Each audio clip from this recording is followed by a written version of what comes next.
सभापती महोदय, सन्माननीय सदस्य सुनील शिंदे यांनी 93 अन्वये अतिशय महत्त्वाची माहिती ह्या सभागृहाला मागितलेली आहे।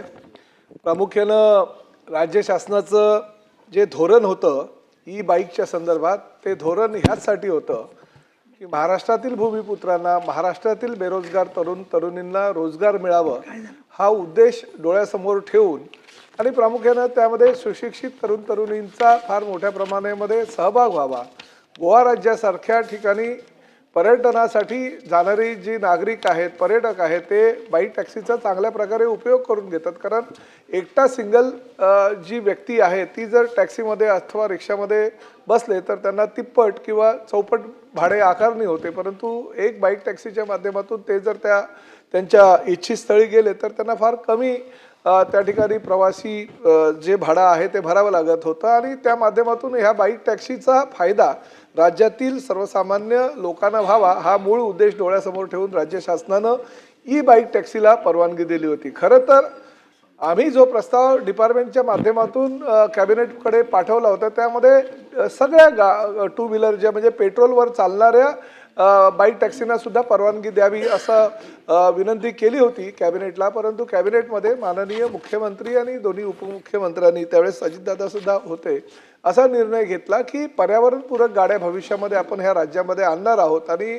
त्याला जर बळ द्यायचं असेल तर आपण बाईक टॅक्सीपासून सुरुवात करू आणि बाईक टॅक्सीला त्यांनी मान्यता दिली। त्यामुळे आज ज्या रस्त्यावर कुठल्या पेट्रोलच्या गाड्या जर फिरत असतील तर त्या बेकायदेशीर आहे, त्यावर आरटीओच्या माध्यमातून वारंवार कारवाई केली जाते। दुसरा महत्त्वाचा मुद्दा या ठिकाणी तुम्ही विचारलाय की रॅपिडो, ओला, उबेर ह्या कंपन्यांच्या गाड्यांना परवानगी दिलेली आहे का, तर होय, त्यांना परवानगी दिली होती। फक्त 1 महिन्याचा कालावधीसाठी परवानगी दिली होती, परंतु 1 महिन्याच्या कालावधीमध्ये त्यांनी कागदपत्राची पूर्तता करणं आवश्यक होतं, परंतु त्यांनी पूर्तता केली नाही। आज आपल्या अनुषंगानं मी आरटीओच्या अधिकाऱ्यांची बैठक घेतली आणि अजूनपर्यंत जर त्यांनी कागदपत्राची पूर्तता केली नाही तर त्यांना टेम्पररी दिलेले जे लायसन आहे ते रद्द करण्याच्या संदर्भात सूचना दिलेल्या आहेत। त्यामुळे 1 महिन्यासाठी जे त्यांना आपण लायसन दिलं होतं ते सुद्धा पूर्णपणे आपण रद्द आजपासून करतोय, जेणेकरून भविष्यामध्ये अशा प्रकारे बेकायदेशीर गाड्या ह्या रस्त्यावर येणार नाही।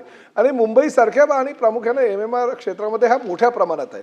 खरं तर ओला, उबेर, रॅपिडो ह्या ज्या संस्था यांची मुजोरी सुद्धा फार मोठ्या प्रमाणात वाढलेली आहे। आरटीओच्या अधिकाऱ्यांनी वारंवार तक्रारी आमच्याकडे केल्या होत्या की हे आम्हाला सुद्धा जुमानत नाही, म्हणून आपण डायरेक्ट त्या बाईक टॅक्सीच्या चालकावर गुन्हे न नोंदवता डायरेक्ट आपण मालकावर गुन्हे नोंदवायच्या सूचना दिलेल्या आणि ती सुद्धा योजना आपण आजपासून करतोय, जेणेकरून ज्या पेट्रोलच्या बाईक तर आपण जप्त सुद्धा करायची मोहीम आता करतोय, परंतु त्याचबरोबर डायरेक्ट मालकांवर गुन्हे दाखल करण्याची भूमिका परिवहन विभागाने आजपासून घेतलेली आहे आणि त्यामुळे ह्यापुढे रस्त्यावर ज्या गाड्या येतील त्या सर्व बेकायदेशीर असं ठरवलं जाईल।